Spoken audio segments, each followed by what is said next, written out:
श्वेता परमार और आप देख रहे हैं सिटी न्यूज मुजफ्फरपुर और इसी के साथ मैं आप सभी दर्शकों का बहुत बहुत स्वागत करती हूं। तो आइए बढ़ते हैं आज की मुख्य खबरों की ओर। हेडलाइंस के प्रायोजक हैं विकास कलेक्शन शोरूम। दिल्ली से रेलवे पार्सल से आई शराब को जीआरपी ने किया जब्त, मौके से 2 धंधेबाज हुए फरार। तुर्की ओपी क्षेत्र के एक शादी समारोह के दौरान 2 युवक हथियार लहराते हुए डांस का वीडियो हुआ वायरल। और नगर निगम द्वारा लगाए गए यूजर टैक्स का चैम्बर ऑफ कॉमर्स ने किया विरोध। तो ये थी आज की मुख्य खबरें और अब खबरें विस्तार से। दिल्ली से रेलवे पार्सल द्वारा मुजफ्फरपुर जंक्शन पर पहुंची शराब की खेप को जीआरपी ने जब्त किया। मौके से 2 धंधेबाज फरार हुए। शराबबंदी वाले बिहार में अब रेल पार्सल के माध्यम से शराब तस्कर अवैध शराब की तस्करी कर रहे हैं। मामला मुजफ्फरपुर जंक्शन का है, जहां दिल्ली से आने वाली क्लोन स्पेशल से धंधेबाजों ने शराब की खेप पार्सल करवाई है। आने वाली ट्रेन के पार्सल बोगी से मुजफ्फरपुर जंक्शन पर शराब की कार्टन पहुंची। इलेक्ट्रिक गुड्स के नाम से शराब के कार्टन नई दिल्ली स्टेशन पर बुक हुए थे। इससे मुजफ्फरपुर में डिलीवरी दी जानी थी, जिसे देर रात शराब लेने के लिए 2 धंधेबाज जंक्शन पर पहुंचे थे। शराब की डिलीवरी दोनों को मिली। इसके बाद दोनों धंधेबाज ठेला वाले को शराब का कार्टन अहियापुर पहुंचाने का ऑर्डर देकर आगे बढ़ गए। इसी दौरान जीआरपी की नजर पार्सल पर पड़ गई, जिसके बाद उसने ठेला चालक को रोका। जवान ने कार्टन में बोतल होने की आशंका जताई। इस बीच डिलीवरी लेने पहुंचे दोनों धंधेबाज फरार हो गया। तलाशी के क्रम में 4 डब्बों में 91 बोतल शराब बरामद हुई थी। जीआरपी थानेदार दिनेश कुमार साहू ने बताया कि अज्ञात के खिलाफ मामला दर्ज कर छानबीन की जा रही है। डिलीवरी पर्ची के आधार पर मामले की जांच की जा रही है। कल आरपीएफ इंस्पेक्टर के द्वारा एक मामला प्रकाश में आया है। उनके द्वारा और उनके अफसर के द्वारा 4 कार्टून अंग्रेजी शराब ब्लेंडर प्राइट पार्सल गेट के सामने उनके द्वारा मिला, जिनके आधार पर वो जीआरपी थाना को सुपुर्द किए, जिनके आधार पर जीआरपी रेल थाना कांड संख्या 95/22 दर्ज कर अनुसंधान किया जा रहा है। कैसे किस अवस्था में शराब रखा गया? शराब के मामले में सूचना उन लोग के द्वारा दिया गया कि जो शराब जो है सो ये पार्सल के माध्यम से कार्टून में पैक कर मंगाया गया था और पार्सल के पास रखा हुआ था। और आरपीएफ के जो हवलदार साहब होते हैं वो चेक करने के क्रम में देखे तो उसमें बोतल जैसा महसूस हुआ। तब पार्सल के इंचार्ज के सामने खोलकर जांच किया गया तो उसमें शराब पाया गया, जिसको लेकर ये कांड अंकित किया। तो पार्सल पर जो लेबल सटा रहता है उस पर किसके नाम से था और क्या प्रोडक्ट था उसमें लिया गया? प्राप्त करने वाले का नाम उस पर स्टिकर में सटा हुआ था, राजन शर्मा करके है, और ये दिल्ली से आया हुआ है। वहाँ कोई आदमी उस नाम से यहाँ बुक कराया। किसी की गिरफ्तारी हो पाई है? नहीं, अभी तो जांच का विषय है। इसमें जांच करना है कि ये पार्सल बुक किसने कराया, इसको जांच करना इसकी जांच करने के लिए दिल्ली जाना होगा और वहां से जांच में पता चलेगा कि किस बंदा ने इसको वहां से पार्सल किया है। नगर निगम द्वारा लगाए गए यूजर टैक्स का विरोध धीरे धीरे बढ़ता जा रहा है।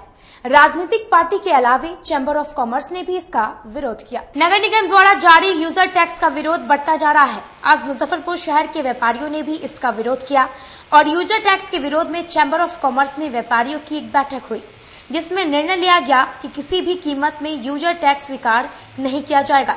वहीं चैम्बर ऑफ कॉमर्स के अध्यक्ष पुरुषोत्तम लाल पोद्दार ने बताया कि नगर निगम होल्डिंग टैक्स लेती है। होल्डिंग टैक्स में सभी प्रवेश किया हुआ है। बोर्ड की मीटिंग में विधायक मेयर बैठे थे। सभी लोगों ने विरोध करते हुए काट दिया। समाचार के माध्यम से पता चला कि नहीं देने वाले पर कार्रवाई होगी।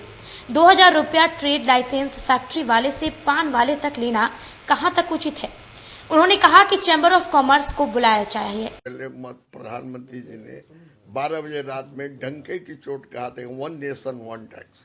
तो जीएसटी अलग है, इनकम टैक्स अलग है, ट्रेड लाइसेंस अलग है, पेशा कर अलग है, हर विभाग का अलग अलग वसूलना ये कष्टदायी व्यापारियों को हो रहा है। इसके बारे में सरकार को सोचना चाहिए और निर्णय लेना चाहिए कि टैक्स लेना है तो व्यापारियों की मिली भगत, उनके चेम्बर के जो प्रतिनिधि उनको बुलाकर, हर जगह चेम्बर है पूरे बिहार में, उनको बुलाएं, उनको बैठाएं, उनसे राय करें, फिर जो करना है उसमें वार्तालाप हो, बने नहीं बने बात वो अंत की है, लेकिन एक बात होनी चाहिए। आप व्यापारी को ऐसा समझ रहे हैं कि जो थोपेंगे उनसे वसूल लेंगे, तो इतना कमजोर व्यापारी नहीं है। व्यापारी सारे संघर्ष के लिए तैयार है और हम फिर आगाह करते हैं विभाग को, इस विषय में बैठकर एक राय विचार होनी चाहिए कि यूजर टैक्स, ट्रेड लाइसेंस, पेशा कर, ये विभिन्न प्रकार से क्यों लगेगा। अगर आपकी मांग जो आप मांग कर रहे हैं, अगर नगर निगम से अगर पूरी नहीं होती है तो आगे का क्या रणनीति है? आगे तो हम व्यापारी हैं, शांतिपूर्ण तरीके से जीना चाहते हैं। हम तो चाहेंगे कि इस पर बात हो जाए, नहीं होगी तो जो कदम हमारे व्यापारी संगठन, चैम्बर के अध्यक्ष हैं, मंत्री हैं, कोषाध्यक्ष है, उपाध्यक्ष, सबसे राय करके जो उचित निर्णय होगा जरूर लेंगे हम। वहीं चैम्बर ऑफ कॉमर्स के महामंत्री सज्जन कुमार शर्मा ने बताया कि नगर निगम के द्वारा आए दिन नए टैक्स के नाम पर सारा टैक्स वसूला जा रहा है, लेकिन इसके बावजूद भी कभी यूजर टैक्स तो कभी डोमेस्टिक तो कभी कमर्शियल टैक्स आदि के नाम पर नगर निगम के द्वारा वसूली की जा रही है। जितने भी टैक्स लगाए जा रहे हैं जिसका व्यापारी विरोध करता है और सरकार संयोग है, इस पर पूर्ण विचार किया जाए और होल्डिंग टैक्स जो लिया जाता है उसे ही रहने दिया जाए, क्योंकि होल्डिंग टैक्स में ही सभी टैक्स शामिल है। उन्होंने बताया कि स्मार्ट सिटी के चल रही कार्य पर भी सवाल उठाया और कहा कि सरकार इसे समय पर पूरा कराए। आए दिन शहर में कहीं न कहीं कुछ घटनाएं होती रहती हैं और कभी महिला, बच्चे नाले में गिरने की खबर मिलती है। नगर निगम इसे भी समय पर पूरा करे और शहर के लोगों को निगम के द्वारा प्रतिदिन नित्य नए टैक्सों की घोषणा कर देना और आम जनता को बाध्य करना कि इसका भुगतान आपको करना ही होगा, ये लोकतंत्र में न्याय संगत नहीं है। आप होल्डिंग कोई भी प्रतिष्ठान किसी न किसी परिसर में स्थित रहता है, निगम उनसे हर तरह से होल्डिंग टैक्स, कमर्शियल है तो कमर्शियल रेट से लेती है, डोमेस्टिक है तो डोमेस्टिक ढंग से लेती है। डोमेस्टिक को भी उन्होंने, कमर्शियल को भी उन्होंने, और भी किसी प्रकार का मॉल है, ये है वो है, सबको अलग अलग ग्रेड से आज नया एक इजाद कर दिया, यूजर टैक्स लगेगा। 100 रुपया महीना आप दीजिए, प्रोफेशनल टैक्स व्यापारी दे, ट्रेड लाइसेंस व्यापारी दे, होल्डिंग टैक्स व्यापारी दे, तो और भी कोई 2-4 टैक्स रोज नया निजात कर दीजिए, देता रहेगा व्यापारी। हमारा सरकार से विनम्र अनुरोध है कि इस पर विशेष ध्यान दें, ऐसा कदम न उठाएं जो व्यवसायियों के हित में नहीं हो। व्यवसायियों का शोषण कर के रूप में लेना न्याय संगत नहीं है, इस पर पुनर्विचार करें। जब आप होल्डिंग टैक्स में सब चीज को समायोजित कर चुके हैं तो फिर ये नया एक शब्द लगा के नया टैक्स लेना ही कहां तक उचित है। और दूसरा, स्मार्ट सिटी के नाम से पूरे शहर की दुर्दशा कर दी है। निर्धारित समय पर कोई भी काम पूरा नहीं होता है। जनता कितनी आक्रोशित है इसकी कल्पना शायद अभी तक प्रशासन को नहीं है। ऐसा कोई कदम नहीं उठाए जब जिससे जान हानि हो। प्रतिदिन व्यक्ति उसमें गिरते हैं, चोटिल होते हैं, महिलाएं गिरती है, कितनी दुर्दशा होती है इसकी कल्पना प्रशासन को नहीं है। हमारा अनुरोध है प्रशासन से, मानवता का परिचय दें, जनता की सेवा के लिए आप हैं, जनता को सुरक्षित रखें। स्मार्ट सिटी के नाम पर ऐसा निर्माण कार्य न करें कि जिससे जनता चोटिल हो, व्यवसाय बंद हो जाए। मुशहरी थाना क्षेत्र के एक गांव में हो रहे नाबालिग की शादी को एसडीओ पूर्वी ने दलबल के साथ पहुंचकर रुकवाई। जिले के मुशहरी थाना क्षेत्र के एक गांव में 15 वर्षीय नाबालिग छात्रा व उसके पिता की मर्जी के खिलाफ हो रहे बाल विवाह को रोक दिया गया है। बताया जा रहा है कि उसके पिता ने पुलिस व प्रशासन को इसकी जानकारी दी थी, साथ ही विवाह को रुकवाने का गुहार लगाया गया था। मामले की जानकारी मिलते ही एसडीओ पूर्वी ज्ञान प्रकाश दलबल के साथ मौके पर पहुंचे। इसके बाद बाल विवाह को रुकवाया। वहीं उनके परिजनों को समझाया गया कि बाल विवाह नहीं करें। इसके बाद बच्ची के परिजनों से पूछताछ की गई। पूछताछ में छात्रा के पिता ने बताया कि बच्ची की उम्र अभी 15 वर्ष है। गायघाट इलाके के रहने वाले उनके साधु ने विवाह तय कर दिया था। वे और उनकी पुत्री शादी के खिलाफ थे। शनिवार को बैंड बाजा व बारात सज चुकी थी, जिसके बाद उन्होंने इसकी सूचना प्रशासन को दिया, जिसके बाद बाल विवाह को किसी तरह रोका गया।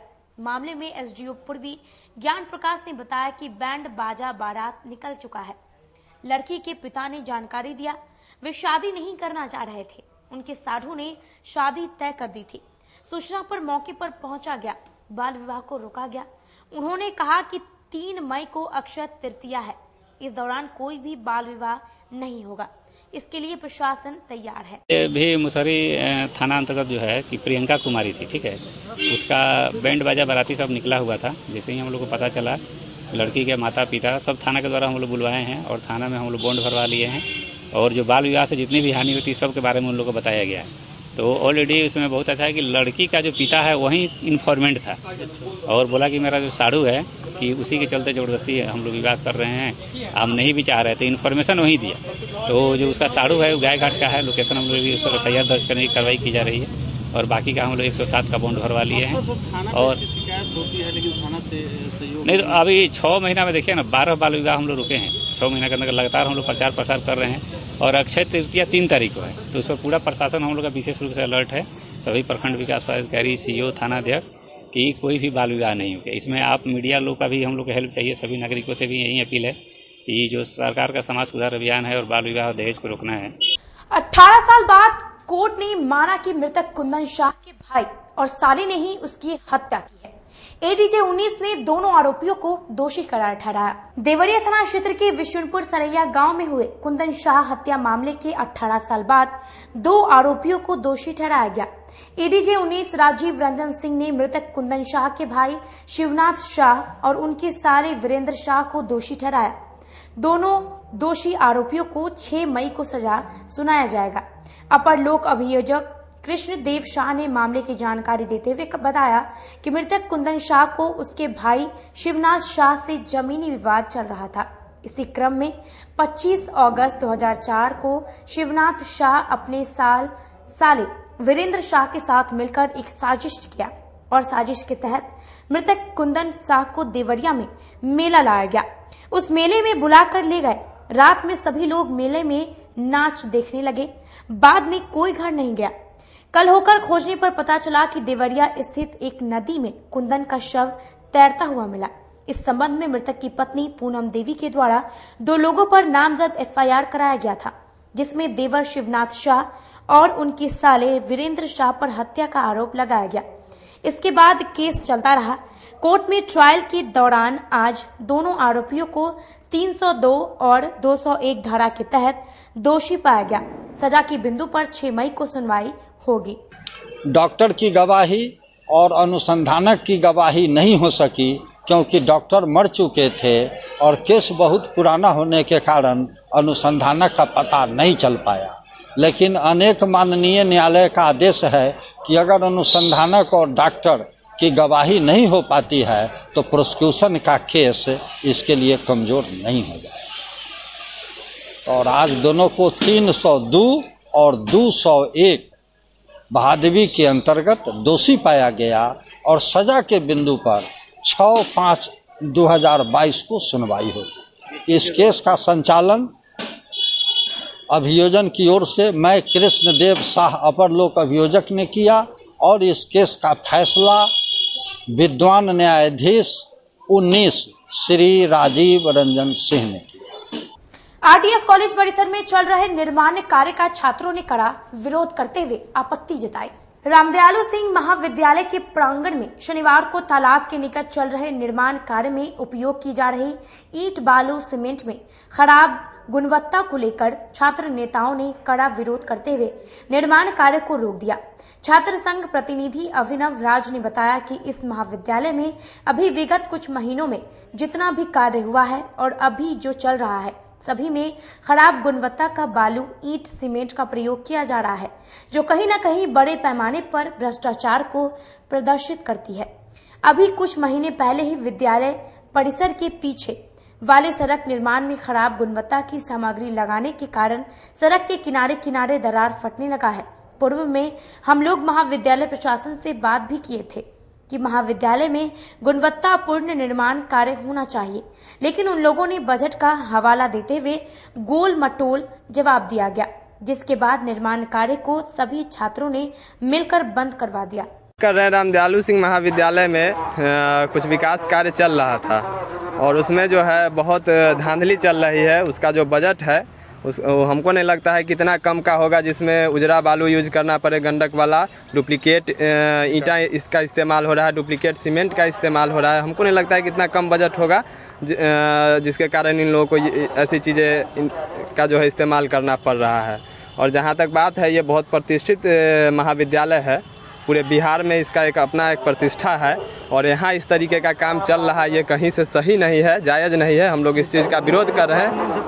विश्वविद्यालय प्रबंधन से बात हुई है, उन लोगों का कहना है कि उस अकॉर्डिंग हमारा बजट नहीं है, इस कारण से हम नहीं कर पा रहे हैं। लेकिन जैसा कि हमको लगता है ऑन डॉक्यूमेंट वो इस चीज़ को नहीं कह पाएंगे कि हाँ इस तरीके का इतना कम बजट था जिसके कारण हमने ऐसा कार्य किया। और पहले भी ऐसा रहा है कि पहले भी इस महाविद्यालय में पिछले वर्ष भी काम ऐसे चला है कि उजरा बालू से किया गया है, पेंट किया गया, वो झड़ गया, सेलिंग किया गया, वो भी टूट चुका है। जो भी काम पिछले वर्ष हुआ था उसी वर्ष सारा टूट फूट के ख़त्म हो चुका है। तो आगे इसमें क्या निर्णय लिया? आगे इसमें जब तक सुधार नहीं किया जाता है, इसकी जांच नहीं की जाती है कि क्यों ये समस्या हुई, क्यों ऐसा कार्य किया गया। सदर अस्पताल द्वारा जारी इंजरी रिपोर्ट पर अधिवक्ता ने डॉक्टरों पर कई गंभीर आरोप लगाया। सदर अस्पताल द्वारा जारी इंजरी रिपोर्ट पर अधिवक्ता अनिल कुमार सिंह ने सवाल उठाया है। उनका कहना है कि बगैर जांच पड़ताल किए हुए सदर अस्पताल के द्वारा इंजरी रिपोर्ट जारी कर दिया जाता है। इसी महीने में आदित्य कमल नामक युवक को कुछ लोगों ने मारा पीटा था, जिसमें वह बुरी तरीके से घायल हो गए थे। उनके सर में 8 टाका और सीने की हड्डी क्रैक कर दी गई थी। लेकिन जब सदर अस्पताल के द्वारा इंजरी सौंपी गई तो उसमें सब कुछ नॉर्मल लिखा हुआ था।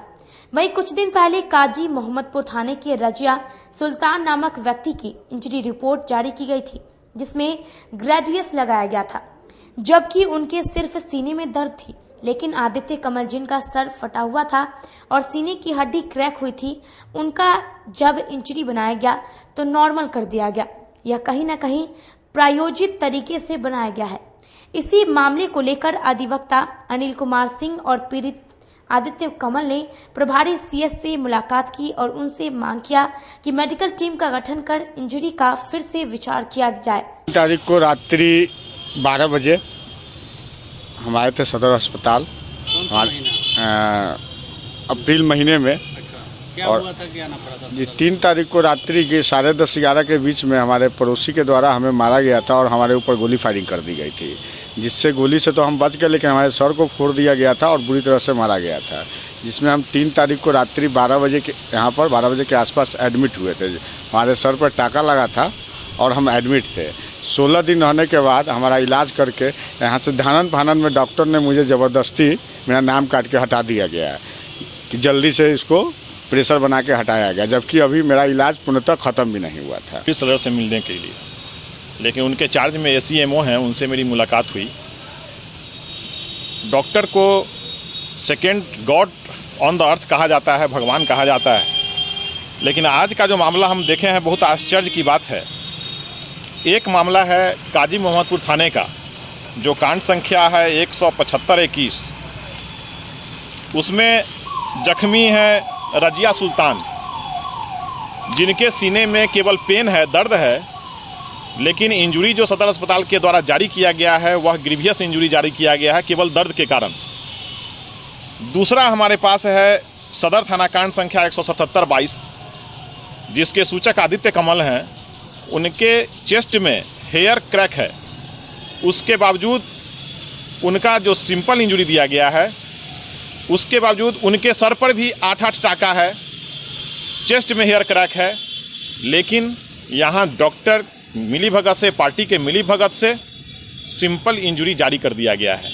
अब बात उठती है कि जब केवल दर्द पर हम ग्रीवियस दे रहे हैं तो हेयर क्रैक पर सिंपल क्यों? या तो दोनों को सिंपल होना चाहिए या फिर दोनों को ग्रीवियस होना चाहिए। तो ये डॉक्टर के द्वारा जिनको भगवान कहा जाता है, बार बार गलती की पुनरावृत्ति हो रही है। अभी हमने मिल करके इस संबंध में एसीएमओ साहब से बात किया, उन्होंने भी कोई स्पष्ट जवाब नहीं दिया, बोले कि इस संबंध में हमको कोई जानकारी नहीं है। वो एक इससे रिलेटेड एक डॉक्टर को बुलाया, डॉक्टर साहब जो है वो अपने विवेक पर ले लिए कि डॉक्टर को जैसा उचित लगता है उस तरह का इंजरी उनके द्वारा दिया जाता है। अब इसमें हम लोग कोई रिवाइज नहीं कर सकते हैं। उसके साथ साथ आपको बताना चाहेंगे, काजी मोहम्मदपुर का जो इंजरी है, थाने का जो केस है, उसमें जो इंजरी दिया गया है उसका हमने चैलेंज भी किया डीएम साहब के यहाँ। डीएम साहब के आदेश पर यहाँ मेडिकल बोर्ड का भी गठन हुआ, 3 डॉक्टर को उस बोर्ड का मेंबर बनाया गया और जो जख्मी थे, जख्मी को भी नोटिस यहाँ से किया गया, लेकिन जख्मी यहाँ नहीं आ रहे हैं। उसके बावजूद भी यहाँ के सिविल सर्जन के द्वारा, एसीएमओ के द्वारा, सुपरिटेंडेंट के द्वारा कोई कार्रवाई नहीं की जा रही है। ये नहीं कि हाँ हम थाना के माध्यम से नोटिस भेज करके उनको बुलाएं और यहाँ पर फिर से रीचेकिंग करें, मेडिकल बोर्ड के समक्ष स्थापित करावें, लेकिन इस तरह का कोई इन लोगों के पास ना कोई काम करने का कला है, ना कोई प्रोविजन ये लोग बताते हैं। बारिश से पूर्व शहर को जलजमाव से मुक्त कराने को लेकर मेयर सहित निगम कर्मचारियों ने कई इलाकों का निरीक्षण किया। बरसात के मौसम के आने के पूर्व शहर को जलजमाव से मुक्ति दिलाने को लेकर शनिवार को महापौर राकेश कुमार पिंटू और निगम के अभियंता सहित अन्य कर्मचारी ने वार्ड संख्या 47 स्थित BMP 6 के निकट बने नाले के ऊपर बना पुल का निरीक्षण किया। तत्पश्चात शहर से जल निकासी को लेकर नाले की सफाई सहित कई दिशा निर्देश महापौर ने निगम कर्मचारियों को दिया, जिसमें बारिश के मौसम में जल जमाव की समस्या उत्पन्न हो सके। वहीं महापौर ने कहा कि इस बार शहर वासियों को जल जमाव की समस्या से निजात दिलाने के लिए पूरी तैयारी कर ली गई है। आज चूंकि बरसात भी आने वाली है, तो इसके कारण जो शहर में जल जमाव न हो, इसके लिए जैसे मुख्य नाला जो भी है जो शहर से बाहर निकलती है उसका निरीक्षण करने गए थे, जिसमें इंजीनियर और जूनियर इंजीनियर हमारे पवन जी, एग्जीक्यूटिव इंजीनियर अनिल गुप्ता जी और सफाई प्रभारी कौशल जी, सभी कोई उपस्थित थे। चूँकि नाला तो हम लोग साफ कर लिए हैं, लेकिन आउटलेट जो है नाला का बाहरी भाग, जैसे कि आप हाथी चौक से लिप्रोसी मिशन तक जो नाला बना है उसका आउटलेट लिप्रोसी मिशन के आगे नहीं मिल रहा है, तो उसी का हम लोग ये निरीक्षण करने गए थे कि कैसे उसका आउटलेट बना करके नहर में जोड़ा जाए, नहर के थ्रू वो पानी निकल जाए, इसी पर विचार हो रहा है। और भी जहाँ जहाँ जल जमाव है, जैसे 48 नंबर में काफ़ी जल जमाव है, क्योंकि वहाँ पर रोड नीचा हो गया है और लिप्रोसी मिशन में जो नाला बन रहा है वो थोड़ा ऊंचा हो गया, तो ये सब पर हम लोग विचार कर रहे हैं। आमगोला स्थित निजी विवाह भवन के सभागार में तैलिक साहू समाज के द्वारा आने वाले निकाय चुनाव को लेकर चिंतन बैठक की। आमगोला स्थित एक निजी विवाह भवन के सभागार में शनिवार को जिला तैलिक साहू सभा के द्वारा आयोजित नगर निकाय चुनाव 2022 में तैलिक समाज की सहभागिता पर चिंतन बैठक आयोजित की गई। बैठक की अध्यक्षता जिला अध्यक्ष शिवशंकर प्रसाद साहू ने किया। बैठक में मुख्य अतिथि के तौर पर बिहार प्रदेश महिला तैलिक साहू सभा के पूर्व अध्यक्षा कंचन गुप्ता, निर्मला साहू, प्रेमलता गुप्ता, रेणु देवी, कृष्णा प्रसाद, शिवजी शाह, विनोद शाह, वेद प्रकाश गुप्ता, इन सभी लोगों के द्वारा तैलिक समाज के गौरव दानवीर शूरवीर भामा शाह जी के तैल्य चित्र पर माल्यार्पण एवं पुष्प अर्पित किया गया एवं संयुक्त रूप से दीप प्रज्वलित करके चिंतन बैठक की शुरुआत की गई। बैठक को संबोधित करते हुए जिला अध्यक्ष शिवशंकर प्रसाद साहू ने कहा कि नगर निकाय चुनाव 2022 में सभी प्रमुख पदों पर अपने समाज के लोगों को चुनाव लड़ना चाहिए, जिससे तैलिक साहू सभा की स्थिति मजबूत बने। जिला तैलिक साहू सभा के तत्वाधान में एक चिंतन बैठक का आयोजन किया गया है। अभी नगर निकाय चुनाव जो पूरे जिले में है 11 जगह है, जिसमें मुजफ्फरपुर नगर निगम, नगर परिषद कांटी, नगर परिषद मोतीपुर और नगर परिषद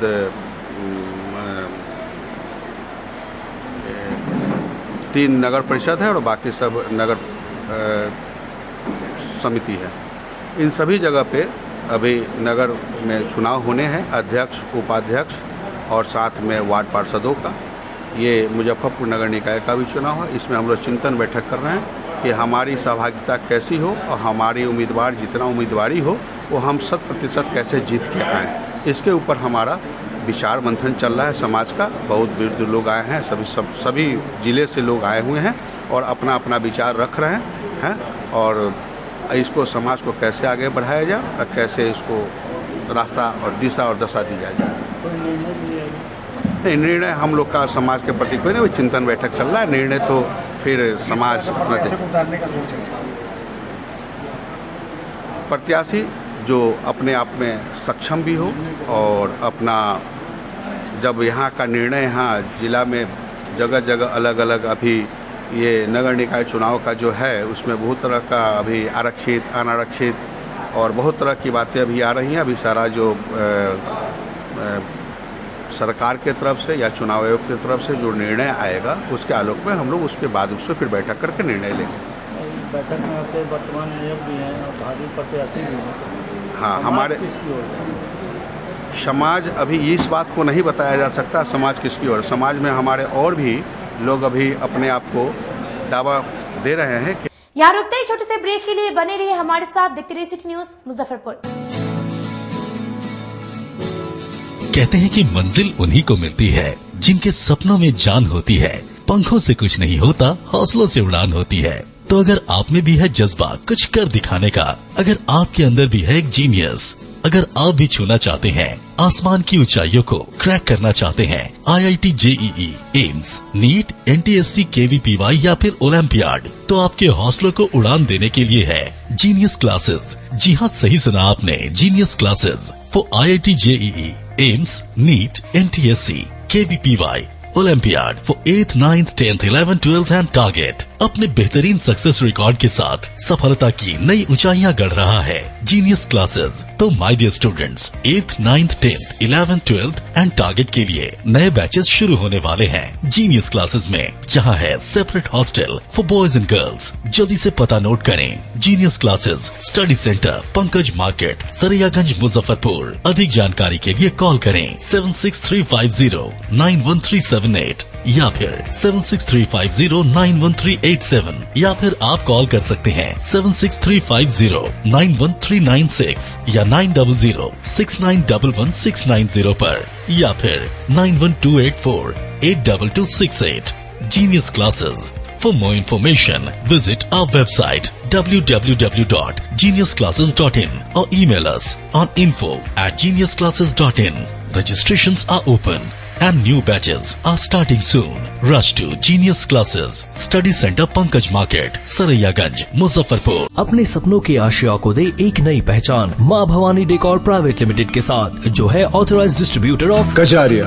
देश की मिट्टी से बनी टाइल से देश को बनाते हैं। और जहां मिलती है सभी प्रकार के Indian and imported granite, marble, sanitary एवं कोटा स्टोन का अनोखा एवं आकर्षक संग्रह। माँ भवानी डेकोर प्राइवेट लिमिटेड मतलब a complete floor solutions. New 0 mile Dadar road, Muzaffarpur. Call 9934753111। छोटी सरैयागंज में उत्तर बिहार का पहला मिल्क मैजिक एक्सक्लूसिव शोरूम खुल गया है। हमारे यहाँ घी, दही, बटर, पनीर, खोया और चीज मेयोनीज के साथ काला जामुन तथा रसमलाई मिलती है, वो भी बाजार से सस्ते कीमतों पर। साथ ही सभी विशेष छूट भी दी जाती है। इसके अलावे इस शोरूम में बीकाजी के सभी प्रोडक्ट भी रखे गए हैं, तो एक बार इस शोरूम में जरूर पधारें। मुजफ्फरपुर में पहला नॉर्थ बिहार का एक्सक्लूसिव शोरूम मिल्क मैजिक का शुभारंभ होने जा रहा है और यहाँ आपको मिल्क से संबंधित सारे प्रोडक्ट जो भी बाजार में हैं उनसे आपको कम रेटों पर यहाँ उपलब्ध है और सालों भर यहाँ लगभग कंपनी के आउटलेट में कुछ न कुछ कंज्यूमर स्कीम चलता रहेगा और एक बार जरूर सेवा का मौका दें। और इसके साथ साथ बीकाजी का भी एक्सक्लूसिव पीछे शोरूम हम लोग किए हैं जिसमें आपको एक्सक्लूसिव रेटों पर उपलब्ध होगा। आपका भरपूर प्यार और साथ मिलने के कारण ग्राहकों की सुविधा को देखते हुए नीलकमल का फैक्ट्री आउटलेट का दूसरा ब्रांच अखाड़ा घाट रोड KFC के सामने खुल गया है, जिसमें ग्राहकों को सभी प्रोडक्ट पर विशेष छूट दी जा रही है। वहीं नीलकमल का पहला branch Mithanpura Narayanpur road Vaishali management के सामने है, जो कि लगातार ग्राहकों की सेवा करता आ रहा है। उत्तर बिहार का पहला एक्सक्लूसिव शोरूम है, जहां ऑफिस फर्नीचर और होम फर्नीचर की सभी रेंज उपलब्ध है, तो एक बार सेवा करने का मौका जरूर दें। पहला ब्रांच मिठनपुरा नारायणपुर रोड और दूसरा ब्रांच अखाड़ा घाट रोड। हमारा मोबाइल नंबर है 9334900888 और 7004320580। नीलकमल का एक्सक्लूसिव शोरूम जो पहले से मिठनपुरा नारायणपुर रोड में अपोजिट वैशाली रूरल मैनेजमेंट में चला आ रहा है, वहाँ पे हमें आप लोगों का बहुत सारा प्यार मिला और इसीलिए हम लोगों ने अपना दूसरा ब्रांच सार्थक सेल्स एंड मार्केटिंग के ज्वाइंट वेंचर से अखाड़ा घाट रोड में KFC के सामने कृष्णा टॉकीज के बगल में सुविधा कॉम्प्लेक्स में हम लोगों ने खोला है, जो कि कंपनी का फैक्ट्री आउटलेट है, जहां नीलकमल के विस्तृत रेंज आपको 40% तक के डिस्काउंट पे मिलेंगे और मैट्रेस का भी एक विस्तृत रेंज है। और आप लोगों से निवेदन है कि एक बार आप पधारें और इस दुकान की जो सबसे अच्छी विशेषता है कि उधार चालू है, तो HDFC और बजाज के माध्यम से आपको फिनांस की भी सुविधा है। आप अपने घरों को फिर से बहुत अच्छे से सजा सकते हैं। Career and glamour event management company के द्वारा आयोजित किया जा रहा है नॉर्थ बिहार का सबसे बड़ा पैजेंट शो, जिसकी शुरुआत मुजफ्फरपुर शहर से की जा रही है। इस शो में 4 साल से 14 साल के बच्चे प्रतिभागी होंगे, जिसका क्राउन लॉन्चिंग 27 मार्च को यूफोर्निया रेस्टोरेंट एंड कैफे भगवानपुर संचालक अभिषेक जी के यहाँ माननीय मेयर श्री राकेश कुमार पिंटू जी और माननीय नगर विधायक श्री विजेंद्र चौधरी जी के द्वारा किया गया है। ऑर्गेनाइजर रमन सिंह राठौड़ एवं मोहम्मद तौफीक अहमद ने बताया है कि इसका ऑडिशन 3 चरणों में किया जाएगा, जिसमें चुने हुए प्रतिभागियों को देश के विभिन्न राज्यों में उच्च स्तरीय कोरियोग्राफर, डिजाइनर, मॉडल, फोटोग्राफर एवं वीडियोग्राफर इस शो के लिए प्रशिक्षण देंगे, जिससे बच्चों के अंदर छुपी हुई प्रतिभा उजागर होगी, ताकि वो भविष्य में अन्य क्षेत्रों में अपना 100% प्रदान करेंगे। एवं हमारी कंपनी द्वारा फिजिकल डिसेबल्ड बच्चों को भी अपना प्रतिभा दिखाने का मौका देगी और जिनसे किसी भी प्रकार का कोई शुल्क नहीं लिया जाएगा, जिसका ग्रैंड फिनाले 29 मई को जवाहरलाल रोड में उपस्थित चैम्बर ऑफ कॉमर्स में आयोजित किया जाएगा। कृपया ऑडिशन एवं स्पॉन्सरशिप के लिए दिए गए नंबर पर संपर्क करें। हमारा नंबर है 7050302926 9308886333 8434610113 और 7903194675।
International School. If you want to give your child a strong foundation, the school of your dream. Play to 10th based on CBSE curriculum. हमारे यहाँ अनुभवी एवं प्रशिक्षित शिक्षकों द्वारा बच्चों के देखभाल के साथ स्मार्ट क्लास द्वारा शिक्षण की सुविधा है। कक्षा 1 से 10 तक कंप्यूटर की मुफ्त शिक्षा के अलावे छात्र एवं छात्राओं के संगीत तथा नृत्य की शिक्षा की भी व्यवस्था है। पूरा स्कूल CCTV कैमरे से लैस है। स्कूल में बच्चों का नामांकन फ्री किया गया है। हमारे यहाँ अपने बच्चों के उज्जवल भविष्य के लिए जरूर पधारें। हमारा पता है बांध road, Shekhpur, Akhara Ghat, Muzaffarpur. Our contact number is 8757652616 and 9955132616। हमारे स्कूल का कुछ मेन फीचर्स है, जैसे बच्चों की देखभाल करना। हमारे यहाँ पुस्तकालय वगैरह की पूरी अच्छे तरीके से व्यवस्था है। क्लासरूम सारा बना हुआ है, सीसीटीवी कैमरे से हमारा क्लासरूम डेकोरेटेड है। सिक्योरिटी के भी विजन से हमारा क्लासरूम बहुत प्रोटेक्टेड है। हमारे यहाँ जो भी शिक्षक शिक्षिकाएं आई हैं पढ़ाने के लिए, वो काफी वेल एडुकेटेड हैं और वेल वर्स्ड भी हैं। हमारा विद्यालय भी चारों तरफ से बना हुआ है। हमारे यहाँ लैब बहुत अच्छे से बना हुआ है। कंप्यूटर की फ्री शिक्षा हम इस बार इसको दे रहे हैं। हमारे यहाँ नामांकन प्रारंभ है। फैशन की दुनिया में कदम से कदम मिलाकर चलना चाहते हैं, वो भी कम बजट में, तो एक बार जरूर जाएं मोतीझील पूजा बाजार स्थित विकास कलेक्शन शोरूम में। यहाँ रेमन, पार्क, यूएस पोलो, मुफ्ती शर्ट, ब्लैकबेरी के एक्सक्लूसिव रेंज उपलब्ध हैं। इसके अलावा सियाराम के कोट पैंट, ब्लेजर और शेरवानी भी उपलब्ध है। सभी ब्रांड में एक पीस के खरीद पर 20% तथा 2 पीस के खरीद पर 30% की विशेष छूट दी गई है। तो हमारे यहाँ एक बार अवश्य पधारे। हमारा पता है विकास कलेक्शन, बीबी कॉलेज स्कूल के अपोजिट पूजा बाजार, मोतीझील। हमारा संपर्क नंबर है 9835104722। हाँ, पहले आप लोग का नमस्कार। मेरे यहाँ विकास गारमेंट जो पूजा मार्केट मोतीझील में है, लगन के शुभ अवसर के लिए कोट पैंट, ब्लेजर, विंटर के जैकेट, स्वेटर, मतलब सब चीज़ें, शेरवानी, अंडरगारमेंट, सारे चीज सब ब्रांड में, टी शर्ट भी सब वो है, और राउंड में टी शर्ट है, गोल गला में टी शर्ट है, सभी तरह का ब्रांड है। और सबसे अच्छा ये है कि हम पर देते रहते हैं। अभी मोस्टली ब्रेक के बाद एक बार फिर से आप सभी दर्शकों का बहुत बहुत स्वागत है। तो वही बढ़ते हैं अगली खबरों की ओर। तुर्की ओपी क्षेत्र के गांव में तमंचे पर डिस्को कर रहे युवक का वीडियो सोशल मीडिया पर तेजी से वायरल हो रहा है।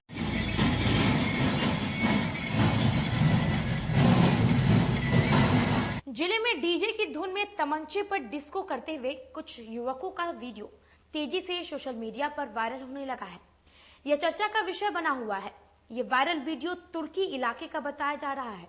वीडियो में स्पष्ट दिख रहा है कि इसमें दर्जनों की संख्या में युवक तेज आवाज में डीजे की धुन पर नाच कर रहे हैं। 2 युवक के हाथ में पिस्टल है तो एक के हाथ में राइफल। तीनों इसे लहराते हुए डांस कर रहे हैं। आसपास के लोग भी डांस करने में मग्न हैं। इस बीच जमकर पटाखे भी फोड़े जा रहे हैं, जिसकी आवाज वीडियो में सुनाई पड़ती है। एक बार तो लगता है कि फायरिंग की जा रही है, लेकिन गौर से देखने पर पता लगता है कि ये पटाखे की आवाज है। इसी दौरान किसी ने चुपके से इसका वीडियो बना लिया और सोशल मीडिया पर इसे वायरल कर दिया है। हालांकि वीडियो में फायरिंग करते नहीं दिख रहा है, लेकिन जिस तरीके से हथियार लहराया गया है वह गैर कानूनी है। बताया जा रहा है कि ये वीडियो इन दिनों चर्चा का विषय बना हुआ है। मामला पुलिस तक भी पहुंच चुका है। इधर मामले में डीएसपी पश्चिमी अभिषेक आनंद ने बताया कि मामला संज्ञान में आया है। थाना प्रभारी को जांच कर कार्रवाई का आदेश दिया गया है। वीडियो वायरल हुआ है तुर्की का, उस वीडियो के तुरंत बाद स्टेप लिया गया, उसमें कोरेसिव एक्शन लिया गया। कुछ गिरफ्तारी के लिए पुलिस ने एक्शन लिया है, बट अभी ज्यादा डिटेल अभी नहीं दे सकेंगे। पूरा काम हो जाने के बाद एक डिटेल हम लोग आपको बताएंगे। 12 से 14 वर्ष के बच्चों के टीकाकरण से मुजफ्फरपुर जिला राज्य में 6ठे स्थान पर है। जिले में 12 से 14 वर्ष के 50% बच्चों को अब तक कोरोना का टीका नहीं लगा है। 12 से 14 वर्ष तक के बच्चों को कोरोना का टीका लगाने में मुजफ्फरपुर राज्य में 6ठे स्थान पर है, तो शिवहर सबसे ऊपर है। दूसरे स्थान पर दरभंगा और तीसरे स्थान पर पूर्वी चंपारण है। जिले में अब तक 51.8% बच्चों को टीका लग चुका है। जिले में 2,52,726 बच्चों को टीका दिया जाना है। पहले टीका के 28 दिन के बाद बच्चों को टीके की दूसरी डोज लगाई जाएगी। बच्चों को कोब्रोवैक्स वैक्सीन दी जा रही है। डीआईओ डॉक्टर AK पांडे ने बताया कि सभी जगह टीकाकरण चल रहा है। बच्चों के साथ किशोरों का भी टीकाकरण हो रहा है। कुल मुजफ्फरपुर का वैक्सीनेशन 56,67,808 आज सुबह 8 बजे तक हो चुका हुआ था, जिसमें 15 प्लस 2,42,418 दैट इज दी मतलब 62.7% हम लोग कर चुके हुए हैं। सेकेंड डोज 1,39,902 58.9%, जो बिहार के स्तर पर इसका 19वां रैंक है। 12 प्लस हम लोग 1,29,861 कर चुके हुए हैं, जो 51.4% होता है।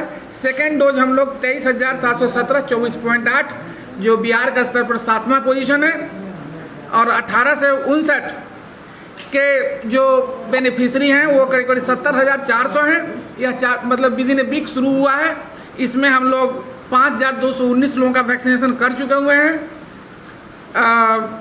वैक्सीनेशन चौथी लहर को देखते हुए लोगों की उत्सुकताएं बढ़ी है, वैक्सीनेशन जारी है। आम्रपाली ऑडिटोरियम में SUCI के 74वें स्थापना दिवस पर जनसभा का आयोजन किया गया। SUCI कम्युनिस्ट के 74वें स्थापना दिवस के अवसर पर आज आम्रपाली ऑडिटोरियम में जनसभा का आयोजन किया गया। 24 अप्रैल 1948 को सर्वहारा नेता ने पार्टी की स्थापना की गई थी। इस अवसर पर पार्टी के नेताओं ने कम्युनिस्ट विचारधारा पर जोर दिया और रोशनी डाली। मुजफ्फरपुर जिला सचिव अर्जुन कुमार ने कहा कि आजादी के समय कम्युनिस्ट पार्टी नहीं रहने के कारण आज आजादी का सारा श्रेय पूंजीपति लेना चाहती है। अगर उस वक्त क्रांतिकारी पार्टी होती तो पूंजीपति भारत नहीं बल्कि समाजवादी भारत का निर्माण होता। अर्जुन कुमार ने कहा कि आज पूरे भारत में हमारी पार्टी लोगों को संगठित करने का प्रयास कर रही है। अगर पूरे भारत में लोग संगठित हो गए तो भारत से बेरोजगारी, अशिक्षा, भूखमरी, ऊंच नीच सब खत्म हो जाएगा। हमारी प्रिय पार्टी SUCI कम्युनिस्ट की 75वें स्थापना दिवस के मौके पर इस आम्रपाली ऑडिटोरियम में जनसभा का आयोजन किया गया है। हमारी पार्टी SUCI कम्युनिस्ट की स्थापना 24 अप्रैल 1948 में इस युग के अन्यतम मार्क्सवादी चिंतनकार एवं सर्वहारा के महान नेता कमरेड शिवदास घोष ने किया था। उन्होंने उस जमाने में महसूस किया कि आजादी आंदोलन में लाखों लोगों की कुर्बानी की बदौलत जो आजादी मिलने जा रही है, उस आजादी का सारा श्रेय इस देश का पूंजीपति वर्ग लेने जा रहा है। और यह इसलिए हुआ कि इस देश में सही क्रांतिकारी पार्टी नहीं थी, सही कम्युनिस्ट पार्टी नहीं थी। अगर सही क्रांतिकारी पार्टी रहती तो आजादी आंदोलन में वो नेतृत्व देती और यहाँ समाजवाद की स्थापना होता और पूंजी के शिकंजे से आम जनता को मुक्ति मिलती। लेकिन ऐसा नहीं हुआ, इसलिए कि सही क्रांतिकारी पार्टी नहीं थी।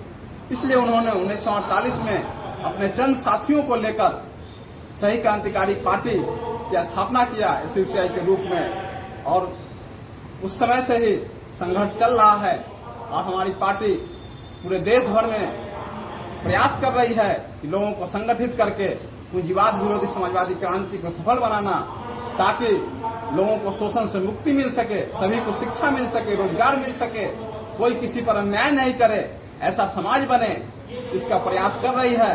और इसी संघर्ष का आज के दिन हम लोग संकल्प ले रहे हैं। इससे क्या संदेश देना चाहेंगे आज जो स्थापना दिवस है? हम स्थापना दिवस के माध्यम से लोगों को संदेश देना चाहेंगे कि कमरेड शिवदास घोष के चिंतन को ग्रहण करें, कमरेड शिवदास घोष को चिंतन को लोग पढ़ें। समाहरणालय परिसर में लोक चेतना दल द्वारा शुरुआत की गई अनशन को देर शाम अधिकारियों के पहल पर समाप्त कर दिया गया। लोक चेतना दल के राष्ट्रीय अध्यक्ष संजीव कुमार झा एवं मिथिलेश देवी के द्वारा 20 सूत्री मांगों को लेकर आज से समाहरणालय के धरना स्थल पर आमरण अनशन शुरू किया गया, जिसमें प्रमुख मांगे वीर कुंवर सिंह के वंशज कुंवर रोहित सिंह उर्फ बबलू सिंह के हत्यारों को अविलंब गिरफ्तार किया जाए, मुजफ्फरपुर जिले के सभी थानों में लंबित वारंटों की सूची उपलब्ध कराते हुए सभी वारंटों का निष्पादन सुनिश्चित कराया जाए, मोतीपुर थाना के अंतर्गत पचरुखी गांव के मिथिलेश देवी का घर एवं सारा सामान संपत्ति लूटने के दोषी राजीव झा एवं प्रमोद झा को अविलंब गिरफ्तार किया जाए, मोतीपुर थाना अध्यक्ष मुकेश कुमार व पुलिसकर्मी द्वारा मनमानी व पक्षपात व आम जनता से बदतमीजी के दोषी को अविलंब बर्खास्त किया जाए आदि है। अनशनकारी संजीव कुमार झा ने कहा कि बिहार में बढ़ते अपराध पुलिस प्रशासन एवं सामान्य प्रशासन की लापरवाही एवं भ्रष्टाचार के खिलाफ आज से आमरण अनशन पर बैठे हैं। पुलिस प्रशासन के द्वारा जो है दुर्व्यवहार किया जाता है आवेदकों के द्वारा और आवेदकों के ऊपर, और इसका वीडियो वायरल हो चुका है। लेकिन इन सभी जानकारी मिलने के बावजूद भी प्रशासन जो है कोई कार्रवाई नहीं कर रही है। हर जगह सामाजिक कार्यकर्ता, RTI एक्टिविस्ट सबके ऊपर लगातार हमला हो रहा है।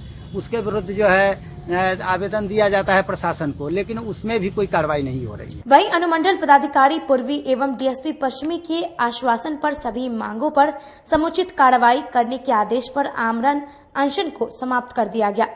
इधर मामले में डीएसपी पश्चिमी अभिषेक आनंद ने बताया कि इनके अनशनकारियों द्वारा शिकायत की गई थी कि मोतीपुर थाने में एक मामले की सुनवाई नहीं की गई है। थानेदार से बातचीत की गई, ठोस कार्रवाई कर आश्वासन दिया गया है। अभी आने पे पता चला कि इन लोगों के द्वारा शिकायत की गई है कि थाने में एक सुनवाई नहीं की गई थी इनके द्वारा, तो उसमें थानेदार से डिटेल में मैंने बात की है और इन्हें भी आश्वासन दिया है। तो वो एक जमीन से रिलेटेड और घर का मामला था, तो उसमें बात हो गई है, त्वरित कार्रवाई की जाएगी। ये लोग भी संतुष्ट हैं और यहाँ पे अब सब शांतिपूर्ण है। अनशन खत्म कर दिया जी, अनशन खत्म हो गया है, ये लोग भी संतुष्ट हैं। अब हम लोग त्वरित कार्रवाई करेंगे और एक्शन लिया जाएगा। और काटी प्रखंड के भेड़ियाही सलौना पंचायत के प्राथमिक विद्यालय के छात्रों ने जिलाधिकारी से मुलाकात कर वर्तमान मुखिया के खिलाफ ज्ञापन सौंपा। काटी प्रखंड के भेड़ियाही सलौना पंचायत के प्राथमिक विद्यालय के दर्जनों छात्र छात्राओं ने शनिवार को समाहरणालय स्थित जिलाधिकारी कार्यालय में जिलाधिकारी से मिलकर ज्ञापन सौंपा। स्कूली बच्चों ने ज्ञापन के माध्यम से वर्तमान के मुखिया पर मारपीट और गाली गलौज करने का आरोप लगाया है। बच्चों का आरोप है कि नव निर्वाचित मुखिया पिछले दिनों स्कूल में आए और स्कूली बच्चों के साथ अश्लील शब्दों का इस्तेमाल करते हुए डंडा से मारपीट करने लगे। जब इसकी शिकायत शिक्षकों ने की तो शिक्षकों को भी मुखिया ने धमकी दिया और वह बच्चों का साथ देने से इनकार कर रहे हैं। शिक्षकों के इनकार के बाद गांव के ग्रामीण और परिजनों ने बच्चों को लेकर न्याय की गुहार लगाने जिलाधिकारी के पास पहुंचे और ज्ञापन के माध्यम से न्याय की मांग की। क्लास में पढ़ रहे थे तो होरिल मुखिया आया, हम लोगों को मारने लगा। हम लोग कुछ नहीं कर पाए, हम लोग किताब पढ़ रहे थे, मारने लगा हम लोगों को, तो हम लोग कुछ नहीं कर पाए। हम लोग मम्मी के जाके कहे तो मम्मी कह रही गुस्से से आया, मारने लगा। लेकिन हम लोग होरिल मुखिया मारने लगा स्कूल में ही। यस, हमको नहीं मालूम। सब नाम को बनाना। सर को बोली थी तुम? सर वहीं पर थे, लेकिन सर सब हंस रहे थे। मैंने घर पर रहे, बच्चा की स्कूल भेजे। स्कूल भेजे तो छुट्टी हुआ या बच्चा कहने से हमको मुखिया मारे है, बहुत लोटा लोटा के मारे है। हम गए तले छुट्टी हो गया, मास्टर न मैडम कोई नहीं रहे घर पर। फिर के चले आ, फिर कल भरी स्कूल बंद रहा, तो फिर जाए का है, फिर कहे से हम आगे बढ़ते हैं, कुछ करते हैं उनको लिए। कब की घटना है? बीफे के है। स्कूल में शिकायत किए थे? स्कूल पर गए तो सर लोग नहीं थे, स्कूल रहे, छुट्टी हो गए थे, चल गए थे। बुलाने की कोशिश किए तो आज नहीं किए, हम लोग गए हैं तब वो कहे से नहीं थे, बोलू हम स्कूल पर। अभी आप कहाँ आए हैं आज? कहाँ पर? अभी आप कहाँ आए हैं? यहाँ पर एसपी साहब पे आए हैं, सीएम का। नालिश कुछ आगे हम बढ़ते हैं। नहीं सुन रहे हैं, मोबाइल नहीं अभी नहीं मिला है सर। अगला आदमी के बोले, सर के फोन बोले उठा रहे हैं, फोन करते हैं हाँ सर यहाँ पर आएगा क्या? क्यों मारे मास्टर? क्यों मुखिया मारे जाकर? मास्टर के फर्ज मारने के, मैडम के फर्ज है मारने के, बच्चा के समझाने है, पढ़ना है। तो मुखिया से बात की थी आप? भामा शाह की जयंती पर तैलिक समाज द्वारा समारोह का आयोजन किया गया। श्री भामा शाह तैलिक समिति और तैलिक समाज के द्वारा दानवीर भामा शाह की जयंती के अवसर पर जयंती समारोह का आयोजन किया गया।